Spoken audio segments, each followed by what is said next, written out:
right, so let's dive into something pretty special today. Sounds good. We're going to be exploring the world of Italian musician Fabio Mazzini, in particular his latest release, Letters, the Hub Session. Interesting. Now, what makes this one really interesting is it's actually a reimagining of his solo album, just called Letters. I see. But this time, he's brought along Flugelhorn player Giovanni Tamburini for the ride. Oh, wow. Have you ever read a letter and kind of wished you could hear the other person's response? Yeah, I get that. That's sort of the energy we get here. Okay, interesting. So, before we jump into the Hub Session, Right. I think it would be good to touch on the original Letters album a little bit. Sure. It was, from what I understand, a deeply personal project for Mazzini. Okay. Each track is like a musical letter, exploring themes of family, memory, and just the beauty of everyday life. Makes sense. And it's going to be really cool to see how those themes are maybe transformed or maybe expanded upon with Tamburini's Flugelhorn in the mix. Yeah, I'm excited to hear this. So let's jump right in. All right. First up on the Hub Session is Santiago. Okay. And even the name itself, I think, is worth lingering on for a second, because it immediately makes me think of Hemingway, The Old Man and the Sea. Yeah, I see that. That sense of quiet strength, Right. resilience of the human spirit Yeah. against the forces of nature. Powerful stuff. And I think Mazzini captures that feeling perfectly with this track. I'm curious to hear it. The acoustic guitar has this, I don't know, like a steady, almost hypnotic quality. Okay. And then the flugelhorn just seems to kind of weave in and out, Interesting. like waves lapping against the boat, you I know? like that. He also uses this really cool slide guitar technique called open tuning, I think, which I think contributes to that feeling of spaciousness, but also tension. You can almost feel the vastness of the sea, but also that very, like, intense focus of the fisherman's struggle. Okay. Yeah. So why don't we take a listen to a little bit of Santiago now? Let's hear it. Okay, here we go. Right.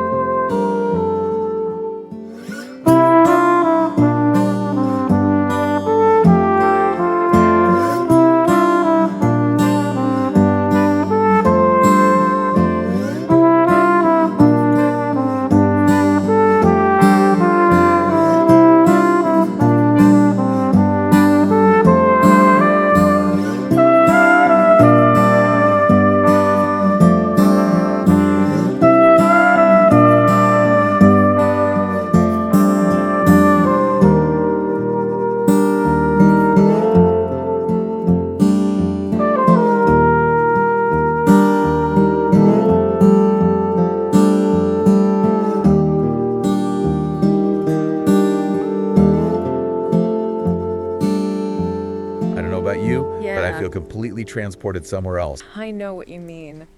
It's amazing how evocative Mazzini can be with just his guitar, you know? It's true. It really, like, paints the sonic landscape. Exactly. And I think the flugelhorn just adds this whole other layer. It really creates a sense of stillness and, like, invites you to reflect. I can see that. I can imagine listening to this while looking out over the ocean or even just walking through a forest. Yeah, definitely. Like, it's the kind of music that helps you connect with nature and, in a way, your own inner world. That's a great point. So moving on. Okay. Next up, we have Kumulipo. Kumulipo. Yeah. Interesting. Now, that title Yeah. immediately sparked my curiosity. I can see why. It's not word you hear every day, right? It's not. Well, it turns out that Kumulipo actually refers to the Hawaiian creation chant. Oh, wow. Really? Yeah. Interesting. And it's this really beautiful poetic account of how life emerges from darkness. So I guess the music here is sort of echoing that sense of creation and rebirth then. Exactly. That's... There's a real sense of expansiveness in this track. Okay. We hear the Weissenborn guitar here, which, for those who aren't familiar, Right. it's a type of lap steel guitar, Ah, okay. known for its very distinctive echoing sound. Okay.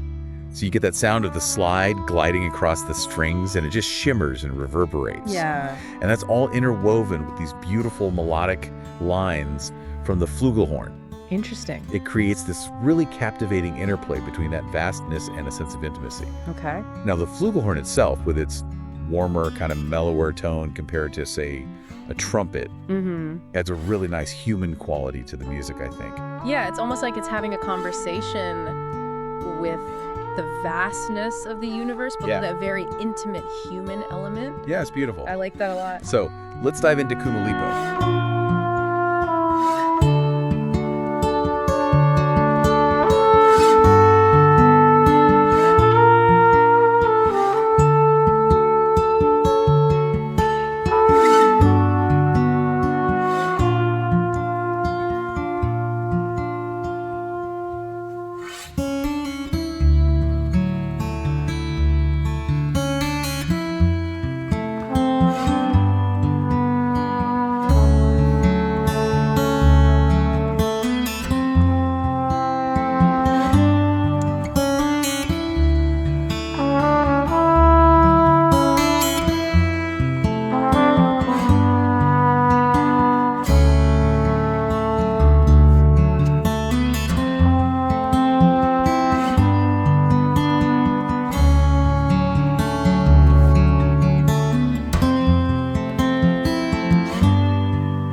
I'm struck by the way Tamburini's Flugelhorn seems to respond to the Weissenborn. Like a call and response. Right. A conversation between two voices. I get that. What do you think? Yeah, definitely a sense of dialogue. And, amidst all that beauty, I'm also picking up on, like, this subtle undercurrent of melancholy. Really? Yeah, like a tiny bit of sadness, Interesting. It's like a recognition of how fleeting everything is, I guess. Okay, yeah. The light and shadow that are always present in life. Yeah, I see that. Okay, now let's move on to Yabalya. All right. This one takes us in a completely different direction. It's described as a lament, a musical expression of grief and sorrow dedicated to victims of conflict. Now, Mazzini is using the baritone electric guitar here. Okay. Which has a much deeper, richer sound than a standard electric guitar. Right. Almost like a bass voice. Interesting. Capable of expressing that deep sorrow. Makes sense. And Tamburini's Flugelhorn, again with those almost human-like cries, just adds another layer of emotional depth. Okay. It's a really powerful combination, especially given the subject matter. Yeah, heavy stuff. I think he manages to create this feeling of both the weight of sorrow, but also the strength of the human spirit to endure, I see. The baritone electric guitar has those haunting, almost droning tones that feel really heavy with grief. Right. But then you have the flugelhorn, which seems to be searching for solace. Okay. A glimmer of hope amidst all that darkness. Yeah. It's really something. I can imagine. What I find really striking is the use of dissonance in this track. Oh, tell me more about that. It's not always about beautiful harmonies. Right. Sometimes the clash of those notes can express those complex feelings of grief and loss. Oh, okay. In a way that melody can't always do. Interesting. So let's have a listen to Yabalya. All right.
taste of Yabalya. Yeah. But you can already sense the weight of emotion I know, it's very powerful. that Mazzini and Tamburini are pouring into it. Absolutely. It's a powerful reminder, I think, of that resilience of the human spirit. Mm-hmm. Our ability to find meaning and beauty, even when faced with tragedy. Right. And of course, it's a plea for peace, that longing for a world where we don't need lamentations like this anymore. A beautiful sentiment. And speaking of lamentations, Okay. the final track on this EP, From the East, From the East. takes us right to the heart of current events. Oh, wow. It's dedicated to those impacted by the war in Eastern Europe. And even the title itself, From the East, Right. evokes a sense of distance and displacement. Yeah, I see that. Now, the choice of instrument here is really significant. Okay. Mazzini goes with the baritone ukulele. Interesting. With its mournful, almost haunting sound. Yeah. It takes center stage. Okay. It's not an instrument you typically associate with sorrow, but in Mazzini's hands, it becomes this powerful way of expressing grief and loss. That's interesting how he uses it like that. Yeah. It has this deep, resonant quality, almost cello-like. Okay. It's unusual to hear it in this context, but I think that unexpectedness adds to its impact. Yeah, it's true. And then Tamburini's Flugelhorn weaves in and out, sometimes echoing the ukulele, sometimes providing a counterpoint, a sort of musical dialogue of sorrow and empathy.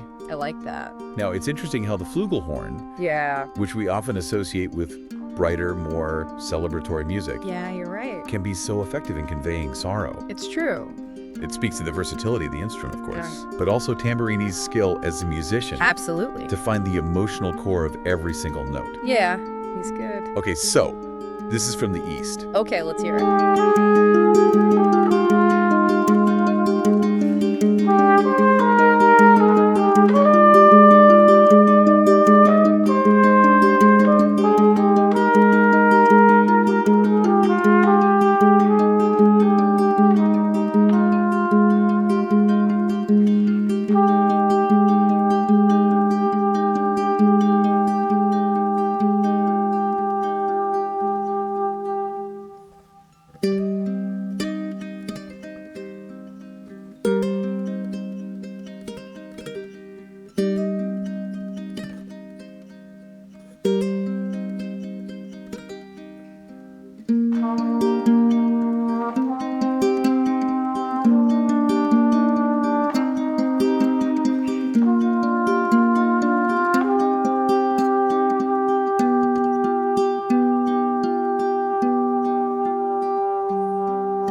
That was beautiful. The way those two instruments intertwine, it's just breathtaking. It's like they're having a conversation, really. Exactly. Each one expressing a different aspect of war. The sorrow, the displacement, the longing for peace. It's all there. It's powerful. And it's a reminder that music Yeah. can transcend language and culture Absolutely. to connect us on this very deep level, even without lyrics. It's true. This music speaks volumes about the human experience of loss Right. and resilience in the face of conflict. Very powerful stuff. It's incredible how much emotion Mazzini and Tamburini Yeah. pack into these short instrumental pieces, wouldn't you say? It's remarkable. Each one is like a little world unto itself. I agree. Yeah, it's really impressive what they can achieve with just their instruments. Yeah, it makes you think about their own musical journeys. Right. Exactly. And how they got to this point, you know? Like what life experiences led them to create music like this. Yeah, I think it would be interesting to dig into that a bit. Definitely. So let's start with Fabio Mazzini. Okay. What can you tell us about his background? Well, from what I've gathered, Yep. Mazzini is really a master of the slide guitar. Okay. You can hear those deep roots in folk and blues, Mm-hmm. but he also draws inspiration from world music. Right. So it creates a sound that's quite unique. Interesting. And as we've heard in this EP, Yeah. he's clearly not afraid to experiment with different instruments. Right, like the Weissenborn, the baritone electric guitar. Exactly. It seems like Letters the Hub session is a natural progression from his solo album, Letters, It does. where he first started exploring this concept of musical storytelling. And what about Giovanni Tamburini? Yeah. What do you think drew him to this project? Well, Yeah. Tamburini's got this really impressive background in both jazz and world music, Okay.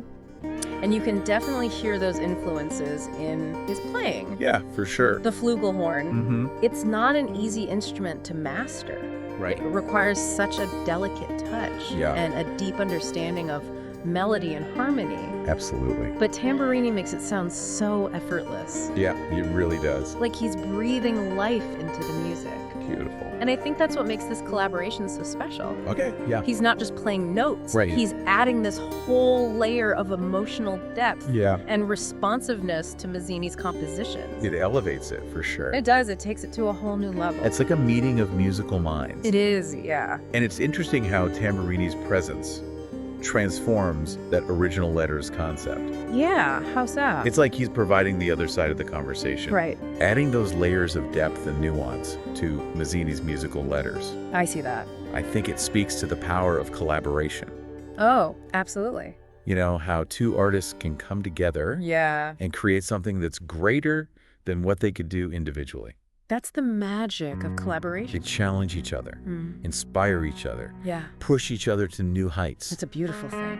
So Yeah. as we listen to this EP, there are definitely some recurring themes that emerge. Right. Some subtle, some more prominent. Tell me about some of the things that resonated with you. Well, the theme of resilience is pretty strong throughout Santiago, for example. Yeah. It evokes that unwavering spirit of the fisherman facing adversity. Right. And even in Yabalya, where the music acknowledges the pain of loss, Yeah. you still get this sense of a tenacious spirit, a will to carry on. A refusal to give up. Exactly. Yeah. Yeah. And I think the idea of empathy is really woven into this music too, Okay. especially from the East. Yeah. The way Mazzini and Tamburini capture the sorrow and displacement of those affected by the war. It's heartbreaking, It is. but also incredibly moving. Yeah. It invites the listener to connect with those experiences. To put themselves in those shoes. Yeah, and to recognize our shared humanity. That's a really important point. Absolutely. So it's not just about individual feelings. Right. It's about a broader sense of empathy and understanding. Exactly. That's powerful. And I think beyond those specific themes, there's a really profound sense of mindfulness present in the music too. I can see that. It encourages us to slow down. To just be. Yeah, to really listen, to be present in the moment. Which can be hard to do these days. Yeah, it can be a challenge. Right. But this music creates a space for that. Best space for what? For contemplation, reflection, Okay, yeah. just yeah. being. I see what you mean. And I think that's one of the most powerful things that music can do. It's true. It can remind us of our shared humanity, help us process difficult emotions, Right. and offer a sense of peace and solace. Especially in a world that often feels chaotic and overwhelming. I know that feeling. So, Yeah. for our listener who might be hearing Mazzini and Tamburini for the first time, what would you say is the one thing you'd want them to take away from this? That's a good question. Yeah. I would say open your ears, open your heart, and just let the music wash over you. I love that. Don't overthink it. Yeah. Just allow yourself to feel it. Exactly. And you might be surprised at what you discover within yourself. That's beautiful. Thanks. It's a reminder that music is more than just entertainment. Oh, absolutely. It's a language that speaks directly to our souls. And sometimes the most profound experiences come when we just surrender to the sound. Let it take you wherever it wants to. Yeah, and allow it to transport us to these new emotional landscapes. I like that a lot. Yeah, it's really remarkable, isn't it? How music can speak to us in ways that words just can't. It is. It really is. And I think Letters the Hub session is a perfect example of that. It shows just how powerful instrumental music can be. Yeah. Evoking emotions, telling stories, creating whole worlds of its own. In Tamburini's Flugelhorn, Right. it just adds a whole new dimension. It's like we're hearing both sides of a conversation now. Exactly. Musical dialogue full of depth and nuance. I think that's what makes this EP so compelling. It invites the listener to really become an active participant. To listen closely. Yeah, and discover their own interpretations. That's a great point. So, as we wrap up our deep dive into Letters the Hub session, Right. is there a question you'd like to leave our listener with? Oh, that's a good one. Yeah. I would ask them to think about this. Okay. How does hearing the response to each of Mazzini's musical letters, as expressed through Tamburini's Flugelhorn, Right. change their perception of the original Letters album? That's interesting. Does it make it more emotionally resonant? Okay. Does it bring out new layers of meaning that maybe weren't there before? Wow. That's a thought-provoking question. I hope so. It makes me want to go back and listen to both albums again Me too. with fresh ears, Yeah, definitely. to really hear how that interplay between the instruments shapes the experience. It's a whole new way of listening. And for anyone listening who hasn't experienced Letters the Hub session yet, Right. I highly recommend checking it out. I second that. It's a truly captivating musical journey that I think you'll find very rewarding. It's perfect for those moments when you need to disconnect from the world Yeah, and reconnect with yourself. beautifully put. Thank you. So to our listener, Yeah. we leave you with this invitation. Okay. Dive into the world of Letters the Hub session. Let the music be your guide on a journey of discovery, reflection. And deep listening. Who knows? You might even discover something new about yourself along the way. I think that's a perfect note to end on. Beautifully said. And if our listeners are ready to embark on this sonic and emotional journey, all they have to do is head over to the Raighes Factory Bandcamp page, which of course we'll link in the show notes. And for those who might want to sample the music before diving in, we'll also include links to, streaming services like Spotify, Apple Music, Pandora, all that good stuff. But remember, the Bandcamp page is where the real magic happens. It's where you can connect directly with Mazzini and Tamburini, support their artistry, become part of their creative community. So, to wrap things up, here's your mission, dear listener. Carve out some time in your day, put on your headphones, and just let the music of Letters, the hub session, wash over you. Let it speak to your soul, challenge your perspectives, and remind you of the power of art to connect us, inspire us, and help us make sense of the world around us. And as you listen, remember that you're not just a passive consumer, you're an active participant in the creative process. By choosing to engage with music that resonates with your values, you're contributing to a more vibrant and meaningful artistic landscape. Until next time, keep those deep dives going, keep exploring, and keep listening with intention.